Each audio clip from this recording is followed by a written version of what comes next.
Welcome to Connecting the Dots, a laser-focused quick-fire interview on food and the economy with international experts where we seek answers to questions all of us should be asking.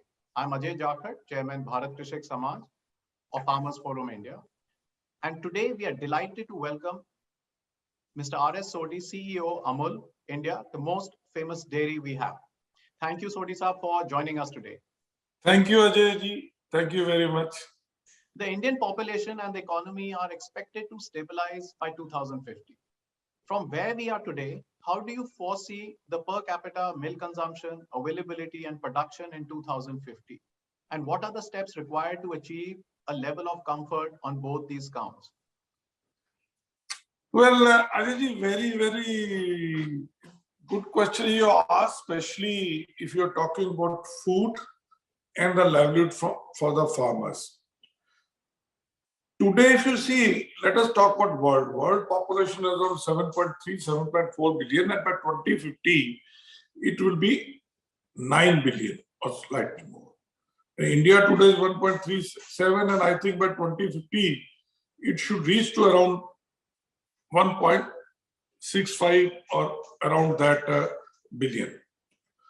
Now, if you see food and milk, both are related. Milk and dairy products are very important part of food all over world, including India.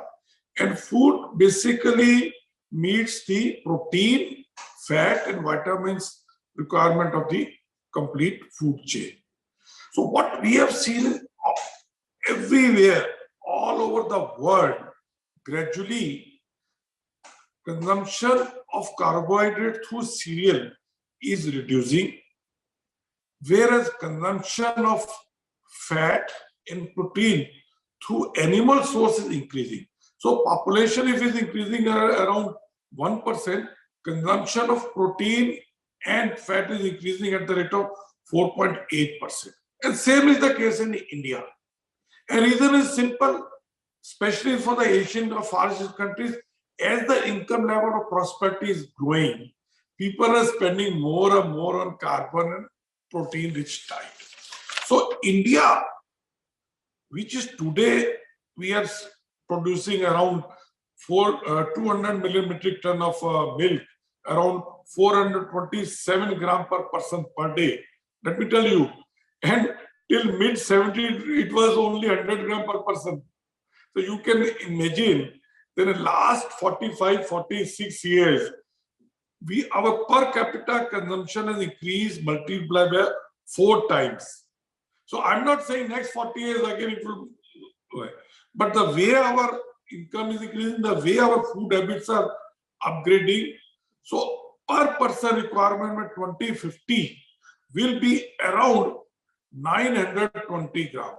And I don't think it is very large. I mean, the like Punjab, where you belong, already it is 850 or etc. All the dairy rich, all the European Western countries, although they are eating lot of other animal source material, but still there also per capita milk and milk product consumption is 850. So if you look into that, we'll be requiring by 2050 around 550 million metric ton. So more or less 3 times more.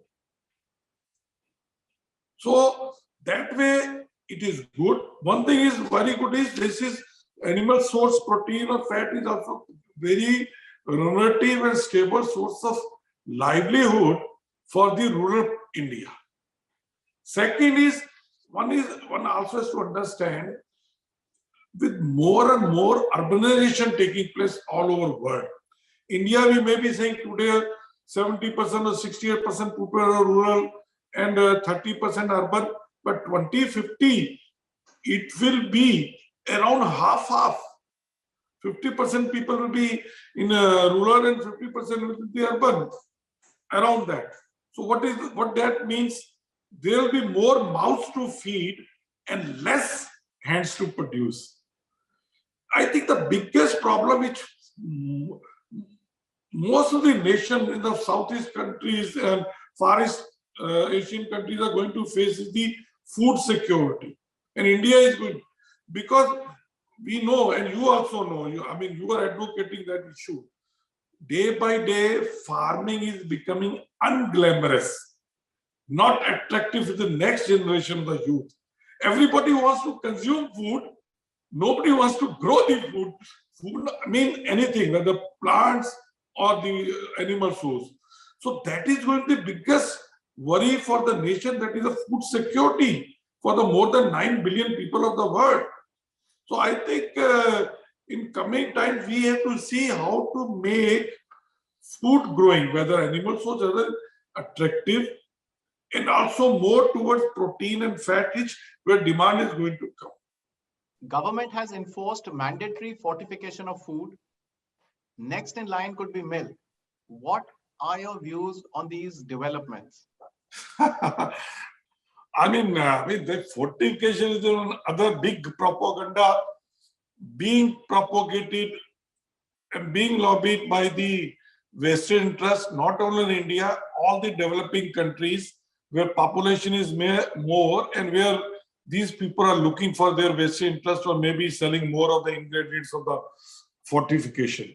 As far as India is concerned and milk fortification is concerned, already draft resolution has already come where mandatory fortification is there by FSSI, and yet it has not been formalized. It has been just, a draft has been released. But let me tell you, see, they are saying, let us meet the vitamins requirement through milk, packed milk. It is not for the loose milk. Now, in India, out of the whatever total milk is consumed, only 20% is packed milk, and that too in the bigger metro cities. Whereas deficiency, whatever people are claiming, although we don't agree, that will come later, is more in smaller places. So they are not using the packed milk. So one thing is that, so you are going to give more chemical fortification to people who are already having sufficient. So over chemical fortification is there. And let me tell you, all the vitamin A and D deficiency, what they want to met through milk fortification. So for for vitamin A, you need a one ingredient which is citral, which is all imported and just manufactured a few. So you can understand what exactly is the target. Second is, when you chemically fortify the food, so you are, and these chemical fortifications are lone molecules. So you're compromising because these lone molecules are devoid of precursor or transport system or support system and or coenzymes. So that is going to create a lot of other harm on the physiology or on the body of the human. Second, there has been no clinical study done about the safety of the fortified, chemically fortified. I mean, what are the ill effects of it? We are talking about the good thing also. And when you spoon feed these chemical fortified, your body will stop. Physiology of the synthesis by vitamin from your body will stop. What you are now synthesizing your body, that will stop. So your body, you will be totally dependent on chemical or the spoon fed vitamins. So that is also not good. And I think you must have read recently a paper published by the National Institute of Nutrition, Hyderabad, in association St. John's Medical College and Sitaram Bhartiya Institute, which has been published in American Journal, that we need only targeted fortification in India in some pockets, some geography, not universal, which now some agencies are propagating. And iron fortification or rice yet to be made mandatory. I think if you see whether iron or milk, thousands of crore rupees will be spent on this fortification. In iron, it is 2,600 crore, similar amount in milk. So this 5,000 crore rupees you are going to spend, which is not going to the targeted fortification, and it is going to the people who don't need it. So why not spend this 5,000 crore rupees for the target segment where you can give instead of chemical, give natural fortification to them. So I think these are the things which are required to be looked in, and we have to look into some alternative source of fortification like iron in Cambodia.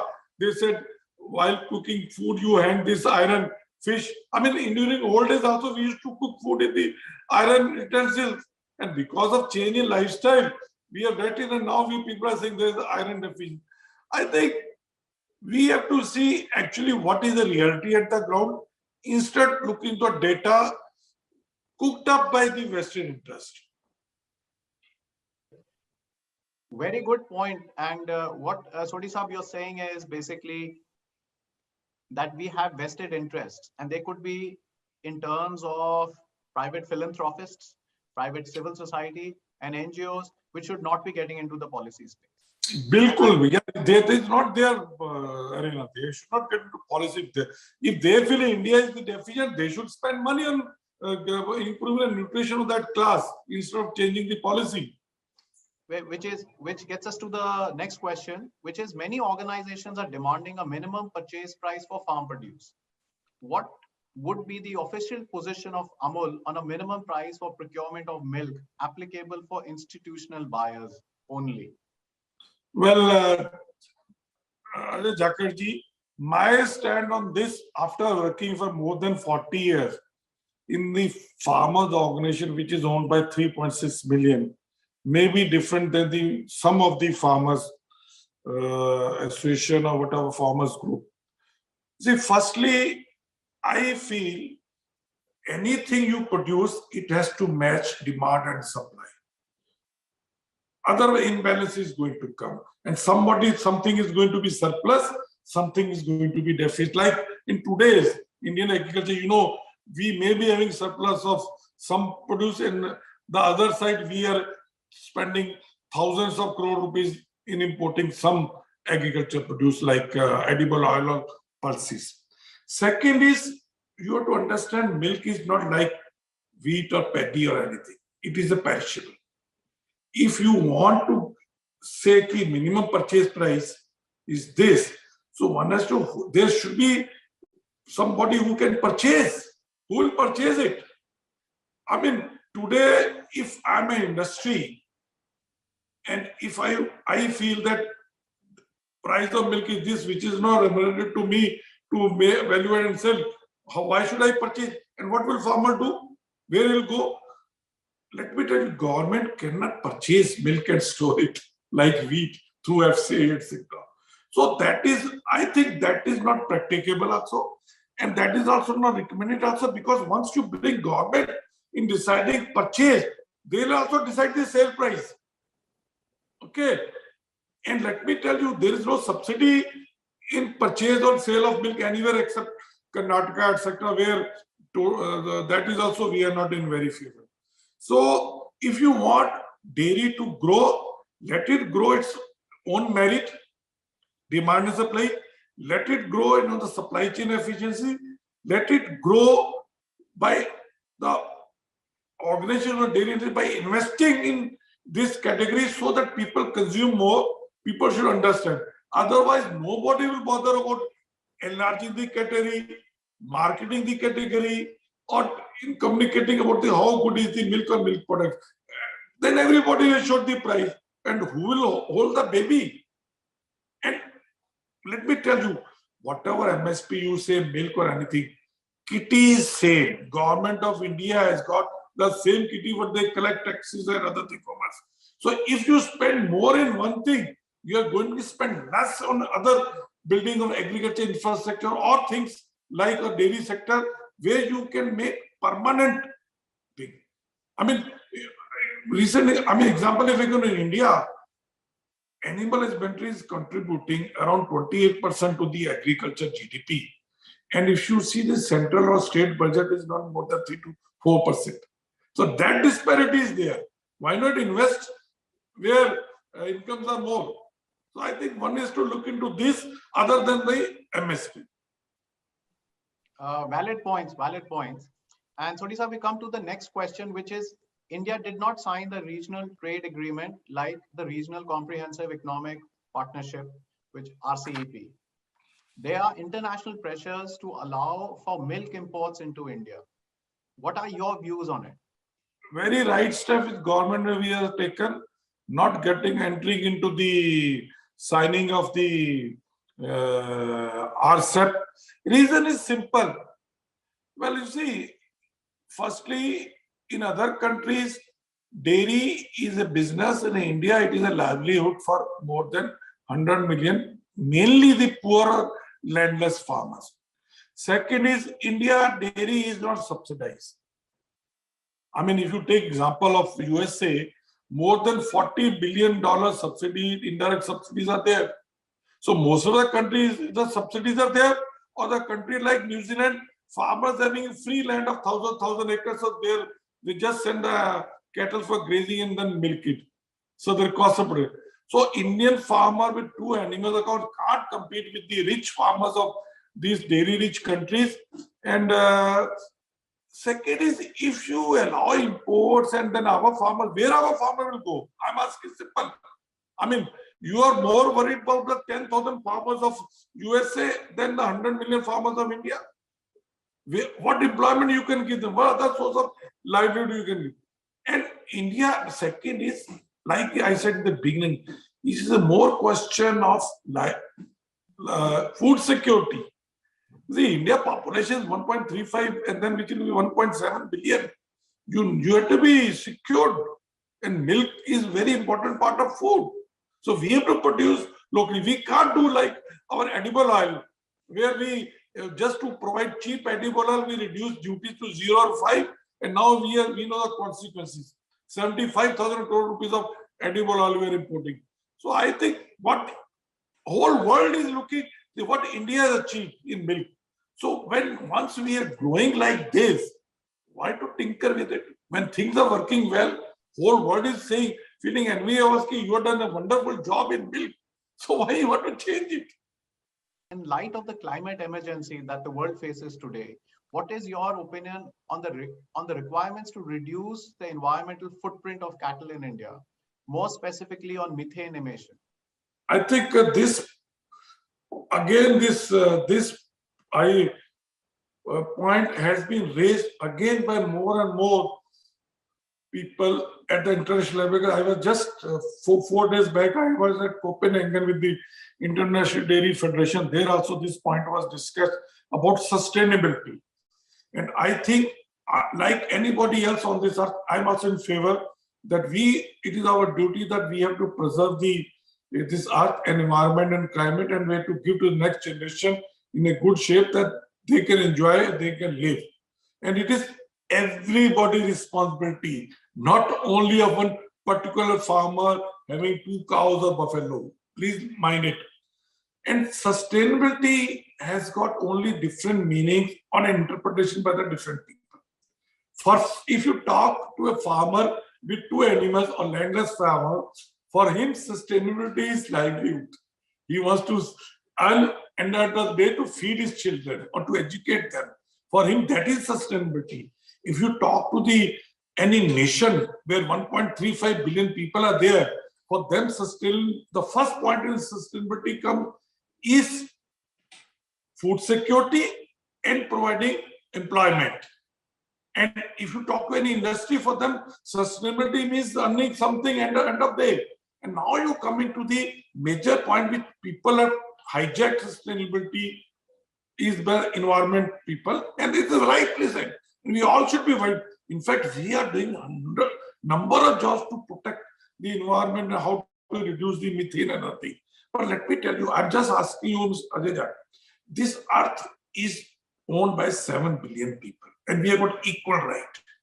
Now, if you want to reduce those 20-30% methane, it has to be reduced by the people first who are producing 10 times more than the average Indian. See, average Indian is producing 1.7 or 1.8 metric tons. Vis-a-vis world average of 4.8, and all these USA, European country, average fellow is producing 18 million. So who should reduce first? A fellow who is bringing his vegetables from Kenya by air, and he is asking a farmer with 2 animals to reduce the And second is, what is the per capita cattle density of Indian farmer? It is around 1.8, 1.9. It is half, it is less than US or other thing. So per capita animal density is also low. Per person methane emission is also low. So why, I mean, it has to be done by everybody. Why only the poor farmers' animals should reduce and rich farmers' animals should continue to produce? I think that's a very valid point, and it goes for the climate emergency also, because who's responsible for the climate change? Yes. Has to be responsible Who for has done? reducing it. You see, I have done it. I mean, I did it. I damaged it, and now asking the third person to, the poor fellow, to repair it. Thank you, Sodhi Saab. Thank you so much for this enlightening interview, and best of luck for your good work that you're doing. We hope to see you continue working so well years and years ahead. Thank you so much. Thank you so much, Sodhi Saab. Thank you, Ajay Jagati. Thank you very much.